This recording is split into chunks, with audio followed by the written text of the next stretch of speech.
Pernah nggak kamu melihat orang yang badannya kekar, ototnya terbentuk sempurna, tapi begitu disuruh naik tangga sampai lantai 3, napasnya ngos-ngosan seperti mau pingsan?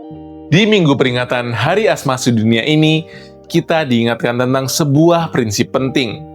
Membangun otot itu sangat krusial sebagai perisai pelindung di tubuh kita. Tapi, bodi mobil yang sekeras baja nggak akan bisa melaju jauh kalau mesin di dalamnya cuma mesin motor matic 110 cc. Hari ini, saya akan bercerita tentang VO2 Max, yaitu kapasitas mesin tak kasat mata di dalam dada kita.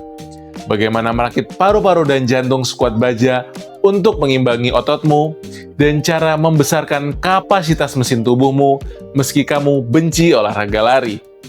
Halo Sobat Sehat, mari kita bahas mesin utama kita. Saya Dr. Indra Gunawan. Sebagai dokter, saya selalu menekankan pentingnya angkat beban, karena otot adalah organ penyerap gula dan pelindung tulang terbaik. Tapi, saya sering melihat fenomena fake fit atau bugar palsu. Orang terlihat sehat dari luar, ototnya besar, tapi kapasitas memproses oksigennya sangat buruk. Mereka ini ibarat mobil sport Ferrari yang bodinya keren luar biasa, tapi mesin di dalamnya kapasitasnya kecil. Begitu diajak ngebut sedikit mengejar kereta atau bermain lari-larian dengan anak, mesinnya langsung panas dan napasnya sesak. Yuk, kita bahas kenapa melatih pernapasan ini sama pentingnya dengan melatih otot punggungmu. Badan berotot, perut six-pack, tapi disuruh lari ngejar kereta atau naik tangga, langsung ngos-ngosan parah. Kamu mungkin kena sindrom bugar palsu. Secara medis, punya otot yang kuat itu wajib buat ngelindungin tulang. Tapi, tubuhmu juga butuh metrik yang namanya VO2 Max. VO2 Max adalah seberapa jago paru-paru dan jantungmu menyedot oksigen dari udara buat dikirim ke ototmu. Kalau angkamu rendah, artinya jantungmu harus kerja overtime tiap hari cuma buat ngelakuin aktivitas biasa.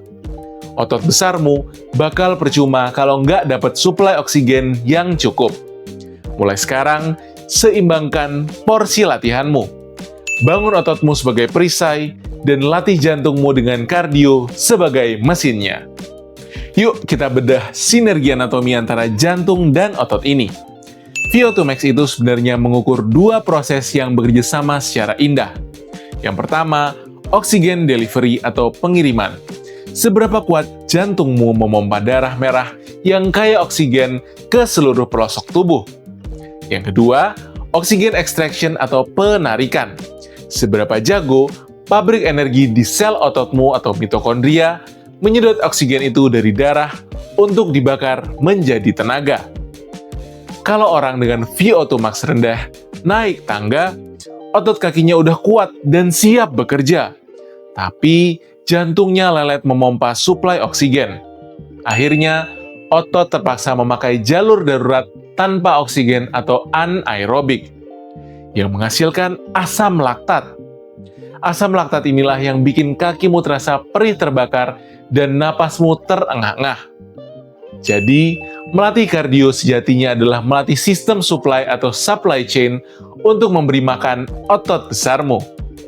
Buat kamu yang merasa wawasan medis objektif seperti ini sangat berharga, yuk bergabung menjadi bagian dari komunitas eksklusif kita. Klik tombol join atau gabung di bawah. Kamu bisa ikut menentukan topik medis apa yang akan kita bahas minggu selanjutnya. Dan komentar kamu akan mendapat prioritas balasan dari saya. Dukunganmu memastikan channel ini terus membedah sains tanpa intervensi pihak manapun.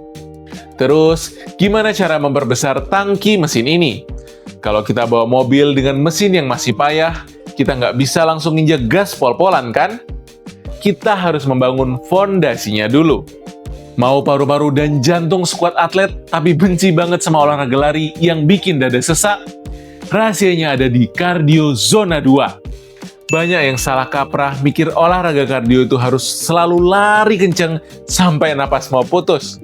Justru, untuk melatih fondasi jantung, kamu harus jalan cepat atau sepedaan dengan sangat santai.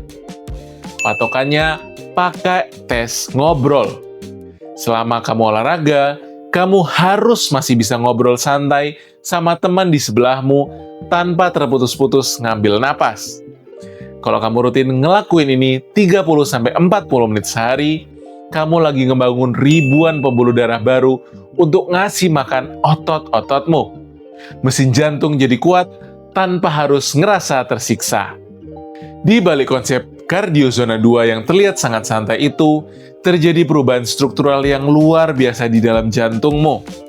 Saat kamu olahraga, santai tapi durasinya panjang, bilik kiri jantungmu akan meregang dengan sempurna setiap kali terisi darah. Karena meregang secara maksimal terus-menerus, bilik jantung ini akan membesar secara sehat. Ini disebut eccentric hypertrophy. Hasilnya, jantungmu jadi punya ruang yang lebih besar. Sekali pompa, darah yang keluar volumenya raksasa.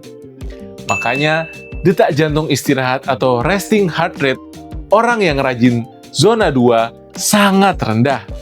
Jantungnya nggak perlu bekerja keras saat sedang diam.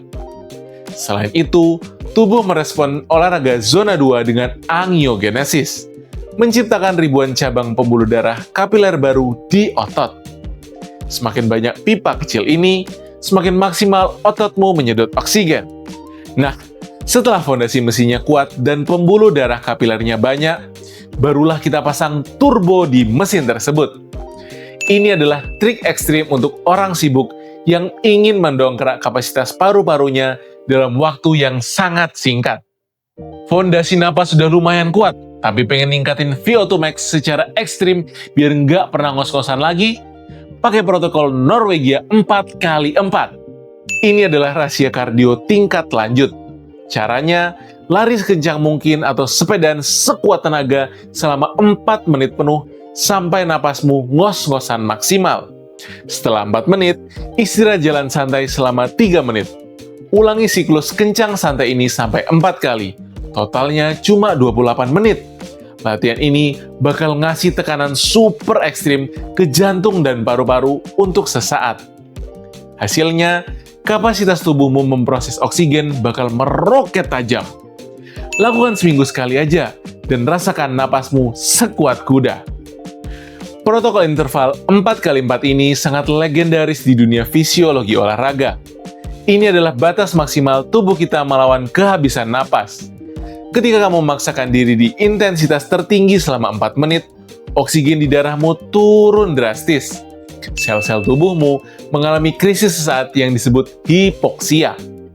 Krisis ini memicu tubuh mengeluarkan protein genetik penyelamat yang bernama HIF-1 alpha atau Hypoxia Inducible Factor 1 alpha. Protein ini langsung mengirim alarm panik ke otak. Kita butuh lebih banyak sel darah merah. Kita butuh paru-paru bekerja lebih kuat. Sebagai adaptasi, tubuh akan meningkatkan kekuatan otot diafragma atau otot paru-paru utama dan mendongkrak kepadatan mitokondria secara drastis agar krisis oksigen seperti ini nggak pernah terjadi lagi. Ini adalah cara kita ngehack biologi untuk mendapatkan mesin pernapasan kelas 1. Sobat sehat, di Hari Asma Sedunia ini, yuk kita renungkan.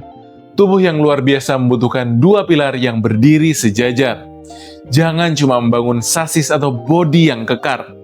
Bangun juga kapasitas paru-paru dan jantungmu sebagai mesin penggeraknya. Bangun fondasi bilik jantungmu dengan kardio zona 2 yang santai.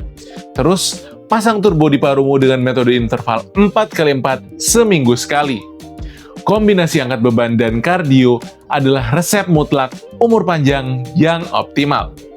Tulis di kolom komentar, rutinitas kardio apa yang sering kamu masukin setelah selesai angkat beban? Kalau panduan merawat mesin kardiovaskular ini bermanfaat, tolong tekan tombol like, subscribe, dan share video ini ke teman-teman kamu. Saya Dr. Indra Gunawan, selamat berlatih dan sampai jumpa.